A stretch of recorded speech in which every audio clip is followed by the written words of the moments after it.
is Akarsha and welcome to Beyond School channel. Today I have Drishti Arora from STEMverse. So she is really passionate on robotics, AI and entrepreneurship. She is the founder of STEMverse and have 70 members in her community. And she also pitched her idea in IIT Roorkee and she got accepted. So I'm super thrilled and we'll be getting more insights on her journey through this podcast. So stay tuned because she has a lot of insights. Thank you so much, Drishti, for being here as my guest. Thank you for having me. Awesome. So let's get started up. I am so curious to know on your journey towards your entrepreneurship. As a high schooler, what all things have you did and how did you start it? Because everyone starts somewhere. So how was your journey on that? Okay, lovely. So I think my journey started from a failure. So Yeah. I applied to Young Scientist program at ISRO and I didn't get in. And it was because as a high schooler, I never knew what things to focus on.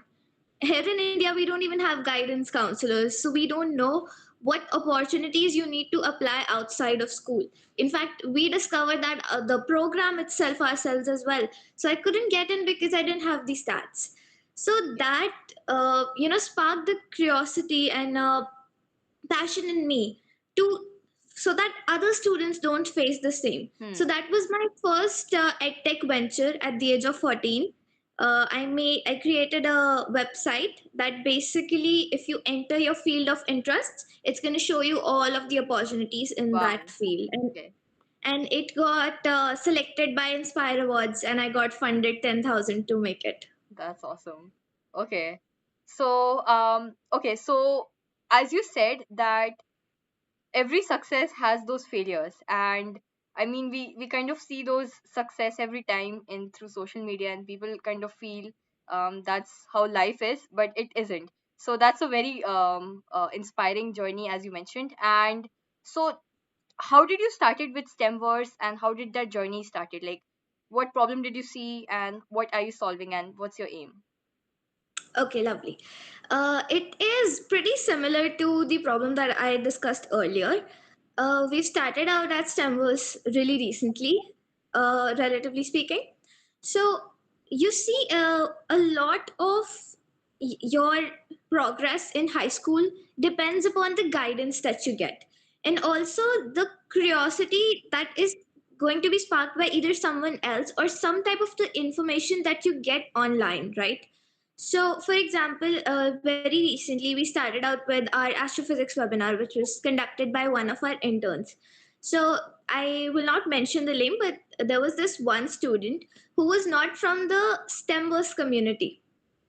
I'm not sorry, not the STEMverse community, from STEM background. He was not a science student. Okay. Yet he joined and he was very inspired and he loved astrophysics.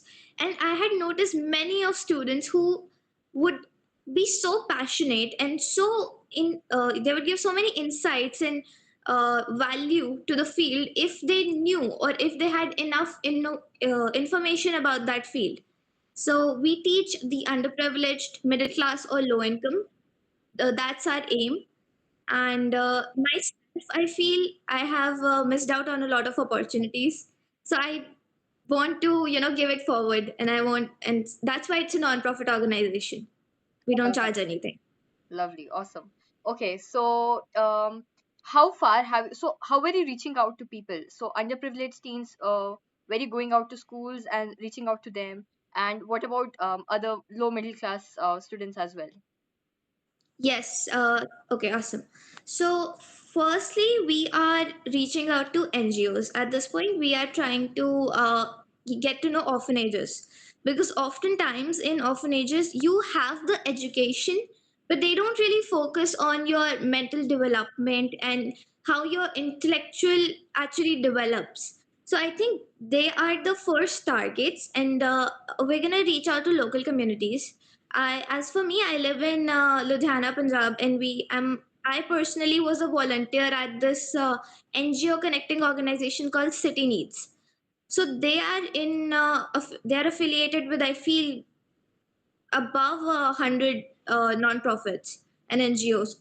So through them, we're going to reach out to orphanages and people who actually need this information. Okay. Awesome. So I think that's a very great way of connecting with some local NGOs and trying to help them, because you are wherever you are. So even if you're there in Punjab, you're making a whole you're staying there, you're adapting to the situation and trying to improve that up. So that's a very great thing which entrepreneurs often do. So how do you find opportunities, Drishti? So where do you get those internships and volunteering work and everything through? I think it has a very simple answer, just research. Totally research. I also make sure that everything is fact checked. We make sure we deliver it way before the deadline, right? So very recently, Harvard undergraduate program, its deadline was on April 14 and I missed it, and I found out about it after the deadline. So my research, when I research, I make sure it either is low application fees or no application fees, or it has financial aid, or it has fee waivers. It has deadline. The deadlines are not passed yet. So just that research, and we're also like our interns, the program development leads, they are also working on the same. Okay. So, Drishti, if I ask you about your interest on robotics, entrepreneurship, and AI, how did you discover that? And how did you know that I am actually interested for this? Because I just feel that many teens out here in India, they are always confused of what their interests are. So, how did you find your interest on these fields? Yes, that is also one of the reasons that I started the STEMverse because oftentimes we don't discover our passion because we don't know it exists as a Right. field as a whole. So I joined one of my friends. They were building a solution to us. Basically, they had the problem statement, but they could not figure out the mechanics to the solution. I'm talking about the startup that we pitched at IIT Roorkee. Okay. So I joined them. They already had the problem statement, and I obviously I started researching on how we can make this happen. They initially had a prototype that was based on AI and machine learning. I, however, tried to pivot and make a variant that used robotics and electronics to fix the issue. I am sorry, I cannot reveal the Yeah, details yeah. of it as it is not patented yet. But that's where the interest stemmed from. Also, this wasn't actually the first time I had done robotics. Before this, I had made many robotics projects in my school, Atal Tinkering Labs. I Okay. think if I just want to put this out there, if any of the students watching have this lab in their school, please go reach out to your school supervisors and try it out. You don't know what you're gonna love. Okay, really? So yes. Okay. So, and I think a lot of schools in India, like moderately funded, they have Atal Tinkering Labs because it's a government initiative. Yeah. So, how did you like? So, can you just tell me a bit about Atal Tinkering Lab as well? Because I have heard a lot, but in my city, it isn't there. So, so what all things are there in Atal Tinkering Lab? If you just tell it in short. Okay, so Atal Tinkering Labs are basically an initiative by Niti Aayog, by the government of India. And they are it's a tribute to Atal Vajpayee ji, and they are in. I'm not sure about the exact figure, but in a lot of schools of India. And if your school doesn't have an Atal Tinkering Lab, I think you can reach out to your school officials and ask them to mail the government so that they, get the labs installed. And I think the school needs to hire a lab assistant. Other than that, it is completely government funded. Okay. Okay. Awesome. So, so Drishti, are you planning to study abroad? I am. Okay. Which universities or like places are you targeting? Okay, so my dream university would be Massachusetts Institute of Technology, of Nice. course. But I think a match for me would be Georgia Tech, just because of my interest in robotics and AI/ML, along with the intersection with business. because I think I really thrive on solving problems and making a business out of it. Okay. So, what advice would you give throughout your journey for all high schoolers who want to go to abroad, and something you realized, or even through your failures, what lessons did you learn through that? Okay, so I think I have two pieces of advice. Number one is that don't be afraid to pivot. See, if at some point in your journey you feel like this is not working out for you, or something that you have invested a lot of time, be it a club, be it a passion, don't be afraid to pivot. Don't be afraid to change. I prepared for Indian competitive exams up until class 11, and then I pivoted in my senior year, which I am in currently right now.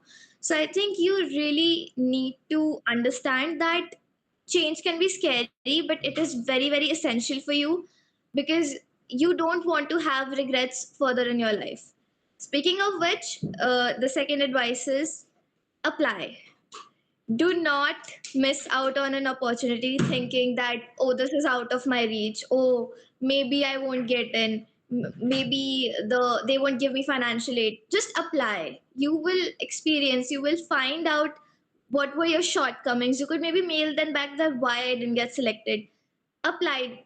You not knowing an opportunity and not applying, the regret of that is bigger than the regret of not knowing the opportunity. So if you know about an opportunity that aligns with your interest, instantly apply. Do not overthink it. Got it, got it.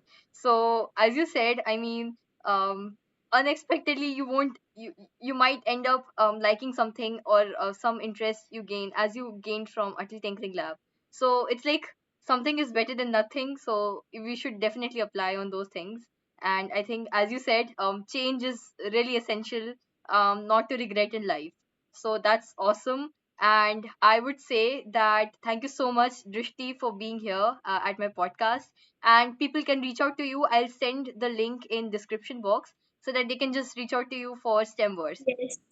Another thing just that I just want to mention is that I really feel that in India or even internationally, middle class is really ignored. So you either need to be really rich to get Hmm. into something prestigious or really, really poor.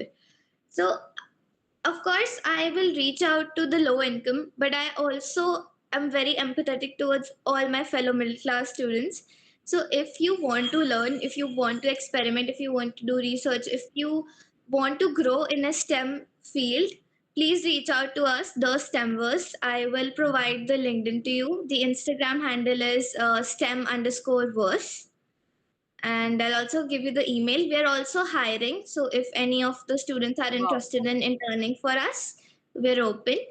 And we do webinars every week. We invite guest speakers.